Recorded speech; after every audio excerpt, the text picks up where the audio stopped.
ورحمۃ اللہ تعالی وبرکاتہ۔ الحمد للہ رب العالمین والعاقبۃ للمتقین والصلاة والسلام علی سید الانبیاء والمرسلین وعلی آلہ وصحبہ الطیبین الطاہرین، اما بعد فاعوذ باللہ من الشیطان الرجیم، بسم اللہ الرحمن الرحیم۔ فاسألوا أهل الذكر إن كنتم لا تعلمون۔ آمنت بالله صدق الله مولانا العظيم وبلغنا رسوله النبي الأمين المكي الكريم ونحن على ذلك لمن الشاهدين والشاكرين والحمد لله رب العالمين۔ آئیے ہمارا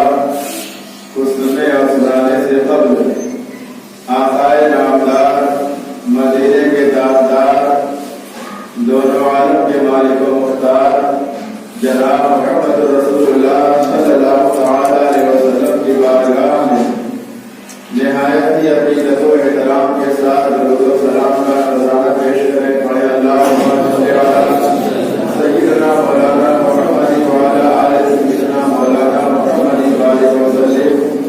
صلاۃ و سلام علیک یا رسول اللہ صلی اللہ علیہ وسلم۔ عزیزان محترم، ایک یا دو دن کے بعد انشاءاللہ جو نیا چاند طلوع ہوگا، اس نئے مہینے کا جو نام ہمارے درمیان ہے وہ رجب المرجب کے نام سے جانا اور مانا جاتا ہے۔ ماہ رجب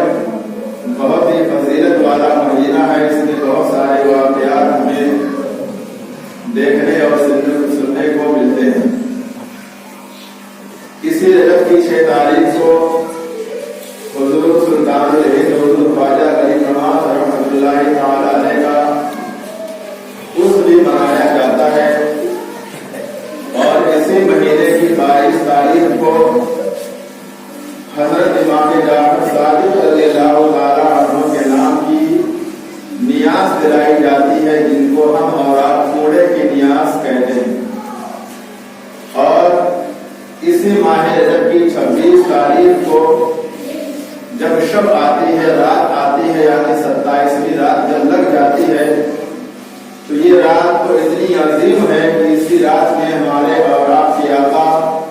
جناب محمد رسول اللہ صلی اللہ علیہ وسلم کو معراج کی دولت سے مالا مال کیا گیا۔ یعنی جو واقعہ معراج ہے، جس سفر میں اللہ نے اپنے گنہگار بندوں کے لیے نماز کا تحفہ عطا کیا، اور بہت سارے واقعات ہیں، تو یہ سارے واقعات ماہ رجب المرجب میں رونما ہوئے ہیں۔ تو ان تمام واقعات کی بنیاد پر یہ ماہ رجب بہت ہی برکتوں والا، فضیلتوں والا مہینہ ہے۔ آج جو میرا موضوع سخن ہے، جو میں نے عنوان انتخاب کیا ہے، وہ حضرت امام جعفر صادق رضی اللہ تعالی عنہ کے حوالے سے ہوگا، کیونکہ ہم اور آپ ان کے نام کی نیاز جو کرتے ہیں، جن کو کوڑا کہا جاتا ہے، کہیں کہیں کھیر پوری پکا کے بھی ان کے نام کی نیاز دلاتے ہیں، اور کہیں کہیں کوڑے کی نیاز کے نام سے مشہور ہے۔ تو بہرحال ہم اللہ کے سارے نیک بندوں سے محبت اور عقیدت رکھنے والی قوم ہیں، لیکن جن حضرات کے بارے میں ہم نیاز اور فاتحہ وغیرہ اِرسال ثواب کرتے ہیں، تو ظاہر سی بات ہے اگر ہم ان کے بارے میں جانتے ہیں تو تاکہ اور اچھے سے اِرسال ثواب کرنے میں مزہ آتا ہے، دلچسپی ہوگی۔ ہم ہر بزرگ کے نام اِرسال ثواب کرتے ہیں، بہت اچھی چیز ہے، لیکن اگر ان کے بارے میں جان کر کے ہم یہ قدم اٹھائیں تو سونے پہ سہاگا ہوگا، کیونکہ اس وقت جب ہم نیاز دلائیں گے تو ان کے بارے میں، ان کی عظمتوں کے بارے میں، ان کی زندگی کے بارے میں، ان کی کرامتوں کے بارے میں، اور اللہ کے نزدیک ان کا کیا مقام و مرتبہ ہے، جب وہ ساری چیزیں ہمارے ذہن میں ہوں گی تو اس وقت جب ان کی محفل ہم منائیں گے، ان کی یاد منائیں گے، ان کے نام پر جو بھی ہم کریں گے تو اس وقت اور زیادہ اچھا معلوم ہوگا۔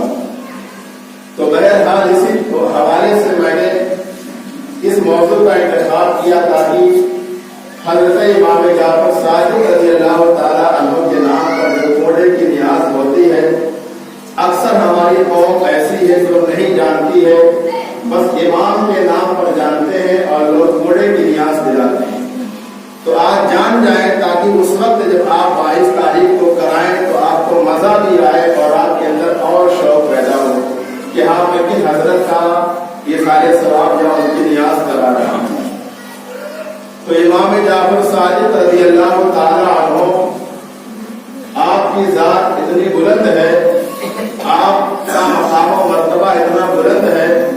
کہ آپ اہل بیت اطہار سے تعلق رکھتے ہیں، یعنی خاندان اہل بیت سے آپ کا شمار ہوتا ہے۔ آپ اولاد نبی ہیں، آپ اولاد علی ہیں۔ جو 12 امام ہیں، مولا کائنات شیر خدا رضی اللہ تعالیٰ عنہ سے جو چلتا ہے اماموں کا سلسلہ،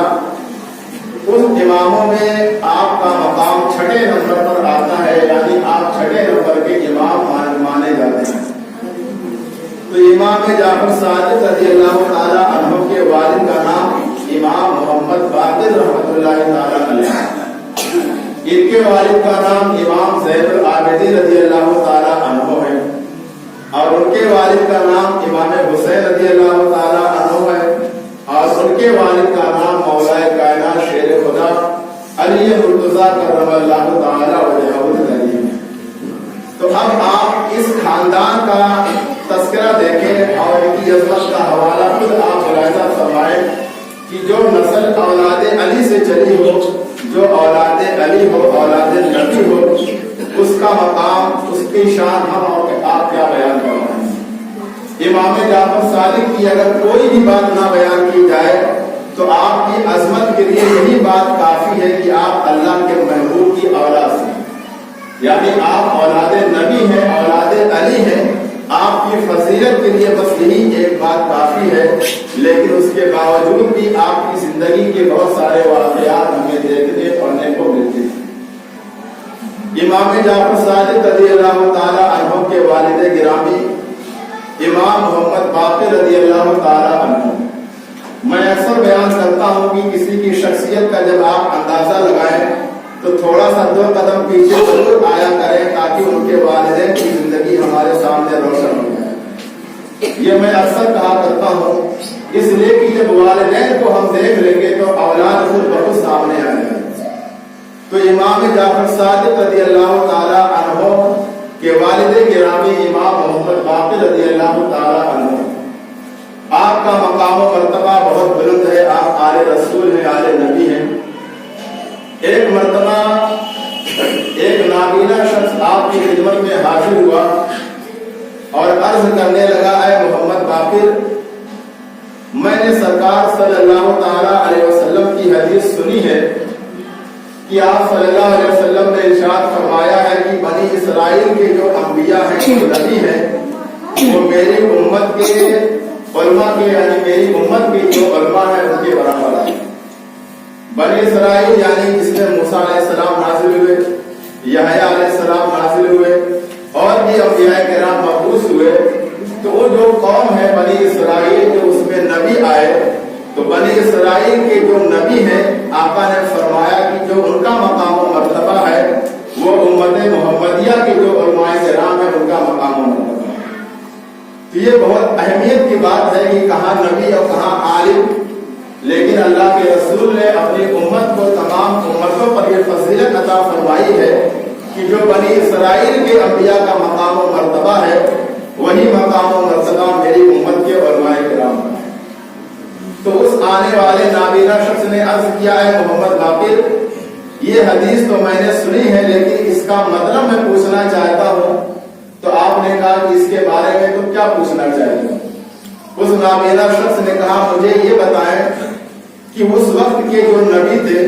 وہ اگر مادر ذات جو اندھا ہوتا تھا، ماں کے پیٹ سے جو اندھا بن کر کے آتا تھا ان کو اچھا کر دیتے تھے، یعنی آنکھوں میں نور عطا کر دیتے تھے، اور جو مادر ذات کوڑی ہوتا تھا، سفید داغ وغیرہ ہوتے تھے جس کو، وہ اپنا ہاتھ پھیر کر کے اس کو اچھا کر دیتے تھے۔ تو آپ امت محمدیہ کے علماء میں سے ہیں، تو کیا آپ بھی اگر یہ کام کر سکتے ہیں تاکہ میرے یقین میں